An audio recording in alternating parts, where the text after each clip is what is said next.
bully or sell your soul to the devil. That's the decision that universities and law firms are finding themselves in. To me, it's a pretty easy decision. You fight the bully. You stand up to the bully. You punch back at the bully. But you have a lot of law firms and universities tapping out. We previously reported here on the Midas Touch Network about Harvard's powerful rejection of this quote unquote agreement in principle that the Trump regime tried to stuff in Harvard's face. That's how Trump wrote this letter. You shall sign on the dotted line and hereby agree that the Trump regime gets to audit the political views of the student body. We get control essentially over your admissions process. Anything that has to do with diversity, you need to cut out. And we also want to be involved in who you hire and who you fire. Make the Trump regime your dear leader. You become a vassal institution. They didn't use those exact words of the Trump regime. This has been kind of a form letter that they're sending out, the Trump regime, to all universities. Can somebody say Mao Zedong, like literally attacking the educational institutions and trying to control it from central planning? Like, do we see what's going on here?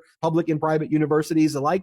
But now we're seeing a lot of other universities follow in Harvard's footsteps, like MIT. MIT wrote this letter. Their president, Sally Kornbluth, wrote the following. Dear members of the MIT community, I write to bring you up to date on developments in two areas where recent government actions are interfering with the normal functioning of MIT, diminishing our ability both to serve the nation and attract the world's finest talent. Pause there, because I think that's an important point. Like, Donald Trump's destroying every aspect of America, destroying American business, destroying the dollar, destroying the stability in our markets, destroying our educational at all levels, including our top research and academic centers, which are the envy of the world. You know, there's a lot to criticize about the American education system in general. A lot of improvements can be made, and a lot of my critiques also have to do with the gutting and attacks on public education by right-wing people and oligarch people, but that's a topic for another day. But regardless of what your views are on education as a whole, United States at the highest elite level education is undisputably the leader of the world.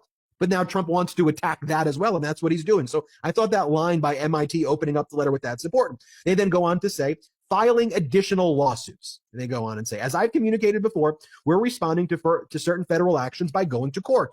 In February, when the National Institutes of Health imposed a sudden cap on indirect cost reimbursements, we sued. Then it goes on to say, this Friday evening, the Department of Energy imposed a cap similar to that from NIH. DOE announced that grants to universities, and it would no longer cover indirect costs. We went to court on that. It goes on to say, it's also focusing on trying to make sure that the university remains a safe place for students. So international students don't fear that they're going to be kidnapped and sent to extermination camps. Here in the United States, we see tourism down, foreign travel advisories into the United States based on the authoritarian regime that is the Trump administration. Now, Harry Litman, I mean, look, educational institutions play such an important role in our country, right? They are so critical to how we also recruit some of the best talent in our companies. And there's been brain drain from other countries into the United States where, help build some of the best companies. Our educational facilities here have always been kind of a great beacon of international law. And I remember when I went to Georgetown Law, by the way, Georgetown standing up to the Trump regime as well. Shout out to them. You know, we would have international students, and that cultural exchange was invaluable to my education as well. But then you see the other, like Columbia and Cornell, who seem to be going down the opposite path.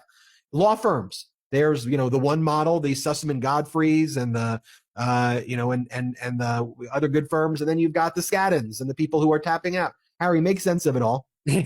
Okay. Well, first, I think the point you just made, Ben, and the one that the MIT president led with, it's first, almost everything you can point to in terms of scientific advances is part of what's been an extremely productive, for all concerned, I mean American citizens, whether they even go to college, research project as a result of the general partnership between universities and the federal government that he is completely trashing. On your brain drain point, U.S. leads the world in Nobel Prizes, but guess what? More than half of the Nobel Prizes that the U.S. has been garnered come from people who weren't born in the U.S. They came here because, just as you say, this is where the best and brightest come, and for all these good reasons. And now, of course, it's going to be where the best and brightest avoid, because God knows what visa troubles await them on the other side in the former promised land. Those two, fight the bully back or make a deal with the devil.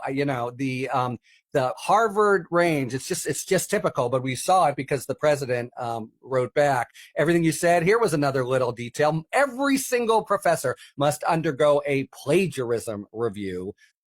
And that's, a nasty reference to the way Claudine Gay was forced out after her testimony. But tell me, what in the world that has to do with combating anti-Semitism? A laudable goal, but one that Harvard A says we've done all kinds of things for and we'll show you. And B is a pretext here because they just want to, as you say, put the university into receivership. Now, Columbia, well-heeled, but they seem to be really contemplating signing on the dotted line. I'm reminded of the literal story in The Godfather, offer you can't refuse. Luca Brasi assured the person that either his signature or his brains would be on the contract. And that's literally what these schools are looking at. Now, Harvard, I think, maybe has a hard road to hoe, but they had very strong support in the student body, and the faculty almost couldn't go any other way. And I think they're prepared for some lean days. And I don't know if I'd call it tighten a belt when your endowment is over $1 billion, but I think they're ready. We've been here since the middle of the 17th century. We're going to wait you out, Trump, if that's what you force us to. But it's,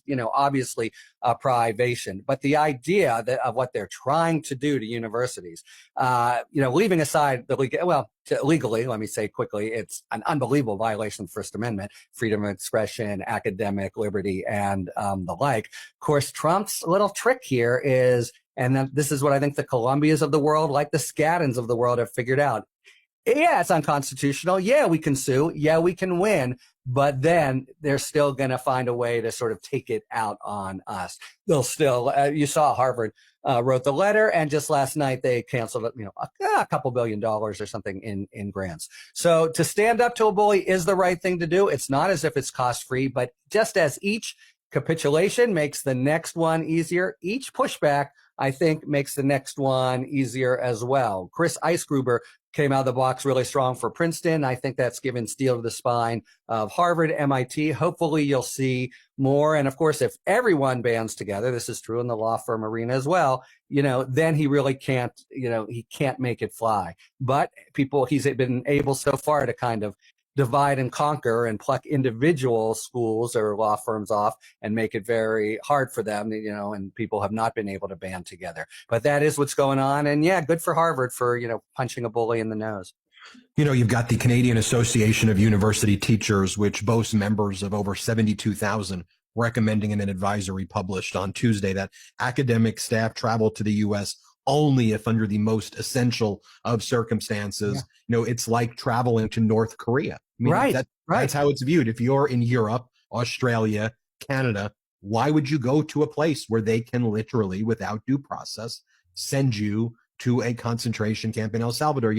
I remember, whether I share this or not, I remember my dad's advice to me when all of my friends in high school were going on spring break abroad to other countries. And he said to me, there's no habeas corpus in other countries, so there's nothing that we can do, if you and your stupid friends, if anything ever happens. No, open turkey, right, yeah. And so he would never want me, I remember what he would say. Yeah. And the idea now that it's actually much safer to go abroad, than it is to go into the United States. Because there's no habeas corpus in the United States, you could say, at least for some people, right? Well, and when you see Donald Trump and Bukele in the Oval Office and Trump says, I need you to build out 5 more facilities for the homegrowns. Right. And then Donald Trump goes and posts about who he believes to be the homegrowns are. And those are people who are, political opposition, people like Adam Schiff, people like, Liz Cheney, and people like Jack Smith and New York Attorney General Letitia James in the first tier. And then, another tier is probably me and you and other people like that, yeah. on a very close, second, if not in the first tier. But, and then they go for everybody. There's no one who's immune from any of this. I mean, that's the thing. Like, we talk about Abrego Garcia, we talk about, this university, that university. What we need to be clear is that the end game is to assert full hegemonic authoritarian power over all apparatus, the way Hitler did in creating synchronicity in Germany. Control it all, do what you want. And fortunately, right now, Harvard's resisting. They didn't have that happen in Germany. People are opposing. We have learned. There's a good here, Harry. We've seen some of those lessons, and the opposition, resistance is growing and getting stronger, and Trump is flailing and being exposed as not competent. But you and I will And do the courts are holding firm so far. exactly. We'll do more videos on that. Everybody.